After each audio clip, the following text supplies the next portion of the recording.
Welcome back students. आज हम पढ़ रहे हैं क्लास 10th। ये है क्वालिटी इक्वेशन और एक्सरसाइज 4.1। तो इसके हमने क्वेश्चन नंबर 2 तक बना दिया था ना। तो क्वेश्चन नंबर 2 का फर्स्ट एंड सेकंड पार्ट हमने इसमें बनाया था। आज हम देखने वाले हैं इसका पार्ट नंबर 3। तो आपके पास में बुक होगी तो आप उसमें चेक करें। तो इसमें कहा गया कि Rohan's mother is 26 year older than him. तो जो रोहन की मदर हैं वो 26 ईयर ओल्डर हैं उससे। The product of their ages in years 3 years from now. तो यहाँ से 3 साल के बाद उनकी एज का जो प्रोडक्ट होगा that is 360। We would like to find the Rohan's present age. तो हमको कहा कि रोहन की जो प्रेजेंट एज है वो कितनी होगी ना। तो चेक करते हैं। तो हमको मानना पड़ेगा let the present age of Rohan. तो आप इसमें लिखेंगे let the present age of Rohan. Rohan की जो प्रेजेंट एज है वो आपकी एक्स ईयर, वो हमने ले लिया। That the present age of Rohan is X year, ऐसा आपने मान दिया। अब इसने कहा है कि Rohan's mother is 26 year older than him. तो रोहन की जो मदर हैं वो उनसे 26 साल बड़ी हैं, 26 ईयर ज़्यादा हैं, बड़ी हैं। तो इट मीन्स अगर हम उनकी मदर की एज निकालेंगे the present age of mother, तो उनकी मदर की जो प्रेजेंट एज है वो क्या है, मतलब कि रोहन से 26 साल 26 ईयर ज़्यादा बड़ी हैं। तो हम किस तरीके से लिखेंगे x + 26। इस तरीके से हम क्वेश्चन को बनाएंगे। तो इसने कहा कि जो रोहन की मदर हैं वो रोहन से 26 साल बड़ी हैं। तो बताइए रोहन की एज कितनी है। तो हमने मान लिया इसमें रोहन जो है एक्स ईयर का है और उसकी जो मदर हैं वो कितनी है x + 26 ईयर की हो गई। ये इनकी क्या है, प्रेजेंट एज है। तो फर्स्ट ऑफ ऑल जब भी हम एज वाले क्वेश्चन बनाएंगे तो सारे क्वेश्चन में पहले क्या होना चाहिए, प्रेजेंट एज हमारे पास में होनी चाहिए। अब यहाँ पर रोहन की प्रेजेंट कितनी होगी x और मदर की एज प्रेजेंट एज कितनी होगी x + 26। अगर हम आपसे ये कहें कि आप 3 साल बाद कितने साल के हो जाएंगे तो आप ये पूछेंगे कि पहले ये तो बताइए कि अभी हम कितने साल के हैं, या 3 साल पहले कितने साल के थे ना। सो इट मीन्स आपके पास में क्या होना चाहिए, प्रेजेंट एज होनी चाहिए। तो आगे चलते हैं। अब इसने कहा है the product of their ages in years 3 years from now. तो यहाँ से हम पहले इसको लिखेंगे 3 ईयर्स फ्रॉम नाउ, 3 साल बाद इसने कहा है 3 ईयर्स फ्रॉम नाउ। तो यहाँ से इसने 3 साल बाद की बात की है। तो पहले 3 साल बाद जाके एज निकालिए। तो रोहन अभी है एक्स ईयर का, तो रोहन तब कितने साल का हो जाएगा, रोहन्स एज। रोहन अभी एक्स ईयर का है तो 3 साल के बाद क्या हो जाएगा, 3 साल बड़ा हो जाएगा वो। तो इसलिए हमने क्या कर लिया उसमें x + 3 कर लिया। मदर्स एज, तो मदर अभी कितने साल की हैं, मदर अभी हैं x + 26 ईयर की हैं। तो क्या 3 साल बाद उतनी साल की रहेंगी, नहीं, वो भी तो 3 साल बड़ी हो जाएंगी। तो इसलिए हमने इस पर 3 ऐड कर दिया। रोहन अभी x ईयर का था तो 3 साल के बाद +3, मदर इतने ईयर की थी तो उसमें 3 ईयर्स को और ऐड कर दिया। तो ये कितना आया x + 29, ये बन गया ना, x + 29 ये आ गया, 26 + 3 29 आ गया। हाँ, अब कहा है इसने कहा था कि 3 साल के बाद उनकी जो एज का प्रोडक्ट है वो दिया गया है 360। दियर प्रोडक्ट, तो ये कहा है their product is equal to कितना आया 360, इस तरीके से आ गया। चलिए वेल रखें। तो अब किसका 3 साल के बाद रोहन की एज है x + 3। Now mother's age x + 29 और इसका प्रोडक्ट कितना आया 360। इसको सॉल्व कीजिए, x × x² अब इसको दोनों के साथ आप मल्टीप्लाई करेंगे, ओके, दोनों से x × x² अगेन x और 29 का 29x हो गया। अब इसको इसके सामने करो, 3 × x का 3x एंड 3 × 29 ना, तो ये बनेगा आपका कितना 87, ये बनेगा 87 इज इक्वल टू 360। इस तरीके से जब प्लस साइन है तो हमको कोई टेंशन नहीं है, प्लस में तो सब प्लस में आ जाता है। नाउ फर्दर इसको सॉल्व करते हैं। x² वाला एक ही टर्म है, ये आ गया 29x + 3x, टोटल जोड़ो तो कितना आएगा 32x आ जाएगा, प्लस इसके सामने क्या है 87 और ये प्लस है ना, इसको पकड़ के यहाँ लाओ तो कितना हो जाएगा -360 इज इक्वल टू, यहाँ कितना बचा, यहाँ जब इससे माइनस हो गया तो कितना आ गया, ये 0 आ गया, ये आ गया आपका 0 ना। सो दिस इज, अब इन दोनों को माइनस कर दो, यहाँ से इन दोनों को माइनस करते हैं, ये नंबर है तो x² तो एक ही है सिंगल, 32x भी सिंगल है, इसको माइनस करो, 360 में से आप 87 को माइनस कर दो इस तरीके से। तो चेक करें, 10 में से 7 गया 3 आ गया, नाउ ये बन गया आपका 15 में से 8 गया ये 7 बन गया, और हाँ यहाँ से ये आ गया 273। कितना आया? 273 बिल्कुल। तो एक्स स्क्वायर और ये आ गया आपका 32x, इन दोनों को माइनस किया तो 273, और इसमें इन दोनों को माइनस करने के बाद कितना आया? 273। तो इसमें इसके पास माइनस था ना, यहाँ माइनस था यहाँ प्लस था, तो माइनस करेंगे तो इतना आंसर आया। तो ये बन गया आपका माइनस इज इक्वल टू 0। अब इसके हमने ना फैक्टर करने हैं, तो इसके फैक्टर करने के लिए हम क्या करते हैं? फर्स्ट नंबर कितना है? यहाँ पर 1x स्क्वायर है, 1 फर्स्ट नंबर और लास्ट नंबर को मल्टीप्लाई कीजिए। तो 1 इंटू 273 को हमने मल्टीप्लाई किया, तो आंसर कितना आएगा?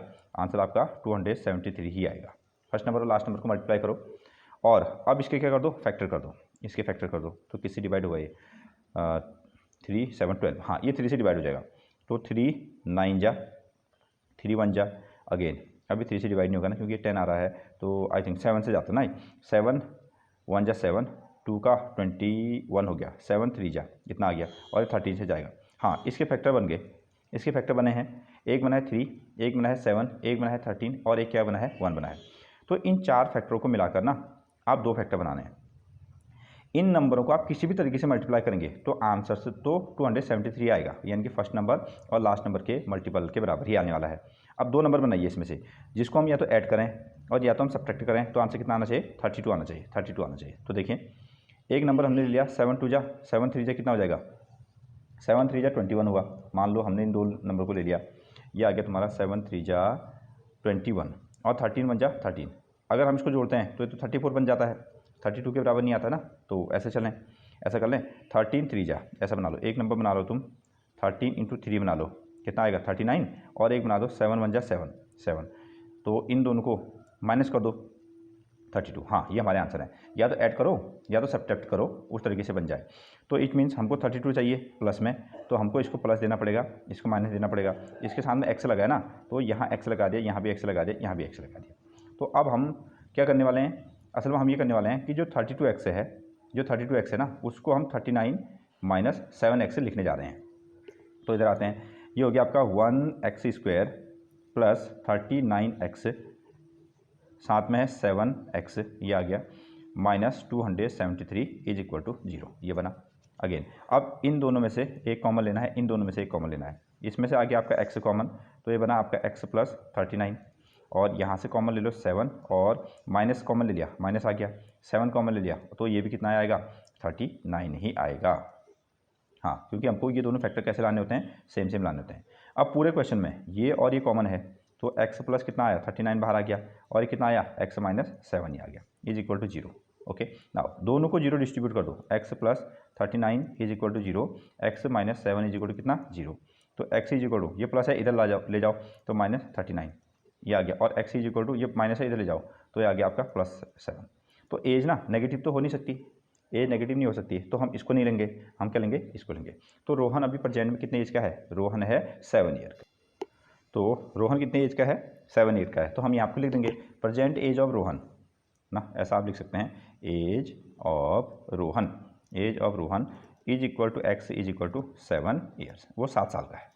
हिज मदर ना, उसकी जो मदर है, हिज मदर, उनकी मदर जो होंगी वो कितनी है? वो आपको स्टार्टिंग में याद है ना, x प्लस 26 थी, x प्लस 26 यहाँ हमने लिखा था, which is x plus 26। Rohan कितने का है? x का, और मदर कितनी है? x plus 26। ये प्रेजेंट एज की बात हो रही है, तो यहाँ पर हम चलते हैं, इसको लिखिए आप x प्लस 26, अगेन इसमें ऐड कर लो, कितना आएगा?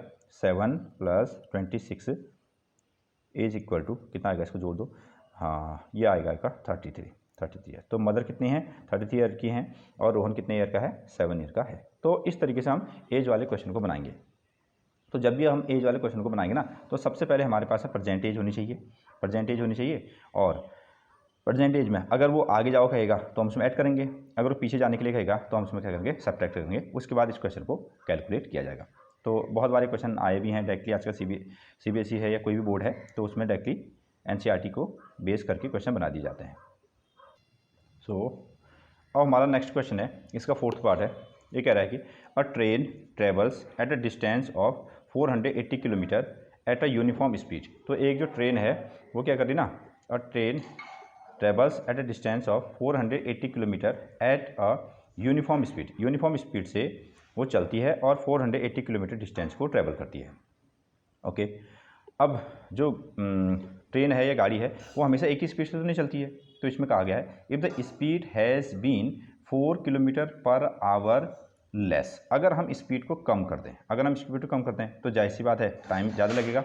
Then it would have taken 3 hours more, तो उसको 3 घंटे ज़्यादा लगते हैं to cover the same distance, उसी डिस्टेंस को कवर करने में।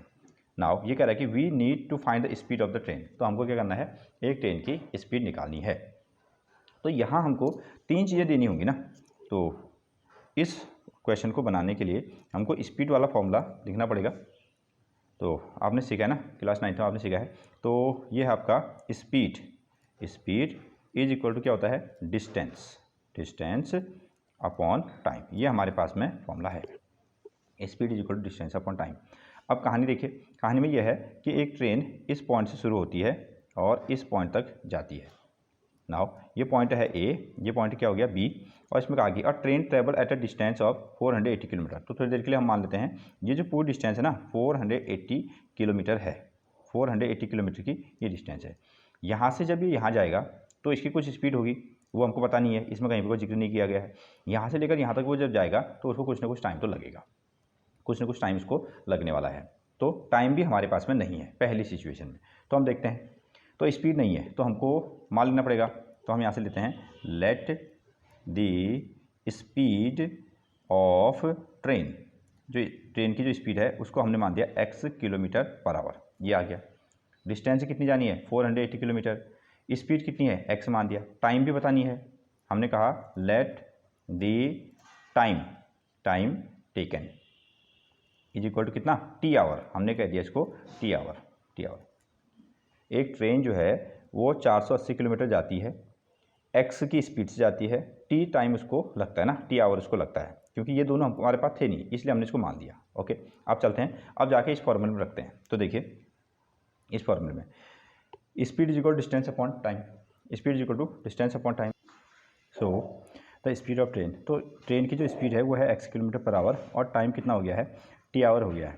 तो इसको स्पीड में हम रखते हैं, तो इस फॉर्मूले पर हम पुट करेंगे इसको, स्पीड कितनी होगी x, तो इक्वेशन बनी x और डिस्टेंस कितना हो गया यहाँ पर ना, तो फॉर्मूले में पुट कीजिए। तो x is equal to speed is equal to कितना हो गया x, डिस्टेंस कितना हो गया आपका 480 किलोमीटर पर आवर हो गया, और टाइम कितना है, टाइम भी हमको गिवन नहीं है तो टाइम हमने क्या लिया है टी लिया है। तो ये बन गया हमारा equation number first, this is the equation number first, ये हो गया पहला केस। तो speed is equal distance upon time, distance है, स्पीड हमने मान दी है, टाइम भी हमने मान दिया, इस फॉर्मूले पर हमने इसको रख दिया है। नेक्स्ट ये कहता है if the speed has been 8 kilometre less. Now new speed, इसने कहा है अगर स्पीड को कम कर दिया जाए, न्यू स्पीड पहली स्पीड इसकी क्या थी x, हमने इसमें ली थी, पहली स्पीड है x, और ये कह रहा है कि अगर हम स्पीड को 8 किलोमीटर कम कर दें, इट मीन्स हमको इसमें 8 को क्या करना पड़ेगा माइनस करना पड़ेगा, न्यू स्पीड होगी x minus 8 kilometre per hour आ जाएगा। तो अब टाइम क्या लगेगा, अब टाइम इसने कहा कि it would have taken 3 hours more, तो इसको 3 घंटे ज़्यादा लगते हैं। न्यू टाइम, तो पहले टाइम कितना था, पहला टाइम था आपका टी आवर, पहला टाइम था टी आवर, तो 3 घंटे ज़्यादा लगेंगे, तो इसमें हम क्या करेंगे 3 को ऐड कर लेंगे। पहली स्पीड थी x, अगर 8 किलोमीटर कम कर दिया जाए तो स्पीड में से माइनस करना पड़ेगा, और पहला टाइम लग रहा था टी आवर, तो अब इसमें क्या लग रहा है ना 3 घंटे ज़्यादा लग रहे हैं, तो टी प्लस 3 हम इस तरीके से रखेंगे। तो फॉर्मूला तो वही है, डिस्टेंस कितना जाना है 480 जाना है, नई स्पीड ये है, नया टाइम ही हो गया, तो फिर से इसी फॉर्मूले पर वैल्यू को रखिए। तो स्पीड कितना हो गया, स्पीड है आपके पास में x माइनस, इसी फॉर्मूले पर हमने इसका यूज़ किया और इसी पर अगेन हम रख रहे हैं x minus 8 is equal to 480 kilometre ना, हाँ 480 किलोमीटर, और टाइम कितना हो गया t प्लस कितना आ गया 3। ये बन गया आपका इक्वेशन नंबर 2, ये इक्वेशन नंबर 2 है। अब क्या करेंगे, यहाँ से हम x की वैल्यू निकाल के ना यहाँ रखेंगे, x की वैल्यू यहाँ रखेंगे, तो पहले टाइम भी निकल सकता है और x भी निकल सकता है। तो यहाँ से हम यूज़ करते हैं, हमने इन दोनों इक्वेशन को सॉल्व किया, x इज इक्वल टू कितना है 480 अपॉन टी, 480 अपॉन टी, इसको इधर पर रख दीजिए। तो यहाँ पर रखते हैं 480 अपॉन कितना आएगा t माइनस ये हो जाएगा 8, इसकी जगह पर इज इक्वल टू कितना आ गया 480 अपॉन कितना है ये t+3, ये आ गया आपका t+3।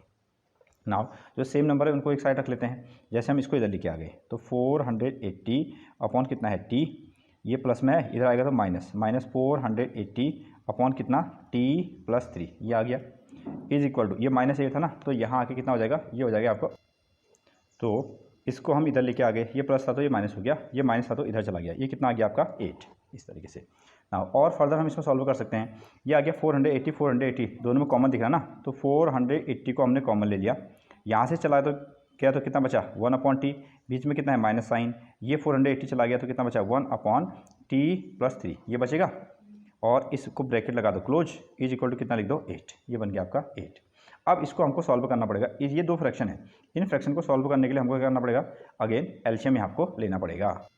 सो हम यहाँ पर पहुँचे ना, तो इन दोनों का एलसीएम लीजिए। अब यहाँ पर नंबर नहीं है तो एलसीएम लेने का तरीका तो वही है ना, तो t और t+3 का हमको एलसीएम लेना है। तो हम इसको तब तक डिवाइड करते जाएंगे जब तक ये 1 बन जाए। तो t को 1 बनाने के लिए क्या करना पड़ेगा, t से डिवाइड करना पड़ेगा, तो t 1 जा t आ गया।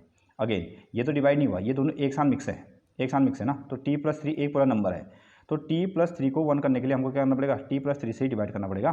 तो ये तो पहले 1 बन गया और ये भी अब 1 बन गया। इस तरीके से जो हमारा एलसीएम आया वो एलसीएम क्या आया, t × t+3, ये हमारा एलसीएम आ गया ना। अगर पूरे नंबर अगर होते तो उस तरीके से आप इसको डिवाइड करते तो सेम एज इट इज, इस तरीके से एलसीएम लिया जाता है ना। इसके लिए हमने क्या कर दिया, ये एलसीएम आ गया t × कितना t+3, ये हमारे पास में एलसीएम आ गया। यहाँ आप क्या करते हैं, इस t से इस एलसीएम को डिवाइड कर दो, t से इसको डिवाइड कर दो, तो t से t कैंसिल आउट हुआ, t+3 बचा, तो यहाँ हम क्या लिख देंगे t+3, जो आंसर बचेगा उसको ऊपर मल्टीप्लाई करेंगे, t+3 को 1 के साथ मल्टीप्लाई किया तो इतना आ गया। नाउ बीच में क्या है माइनस साइन, अब t+3 से एलसीएम को डिवाइड करो, t+3 से एलसीएम को डिवाइड, तो t+3 और t+3 कैंसिल आउट हो गया, तो कितना बचा t, तो ये t × 1 करेंगे तो यहाँ आएगा t, जिसको आप ये कहते हो ना कि इसको यहाँ मल्टीप्लाई किया, इसको यहाँ मल्टीप्लाई किया, वो सही तरीका नहीं है। आपने क्या किया, इस पर एलसीएम लेकर ही इसको सॉल्व किया। ये हमने ब्रैकेट लगा दिया, ये आ गया 480 इज इक्वल टू कितना आया 8। नाउ कुछ कैंसिल आउट हो सकते हैं, ये -t और +t कैंसिल आउट हो गया, ये कितना आया यहाँ से 480 और ऊपर क्या बचा है आपके पास में t, ये इसके साथ मल्टीप्लाई कर दोगे। नाउ और ये जो नीचे है ना, इसको यहाँ क्रॉस कर दोगे, इसको यहाँ क्रॉस कर देंगे, जैसे ये आया t × t+3, अच्छा इस तरीके से ना, हाँ ऐसा हमने किया, t × t+3, ये ब्रैकेट क्लोज और साथ में क्या है 80 है, इस तरीके से बन गया। अब चाहें तो आप इसको ना छोटा फ्रैक्शन बना सकते हैं, जैसे 8 को यहाँ नीचे लाके इसके साथ डिवाइड कर सकते हैं।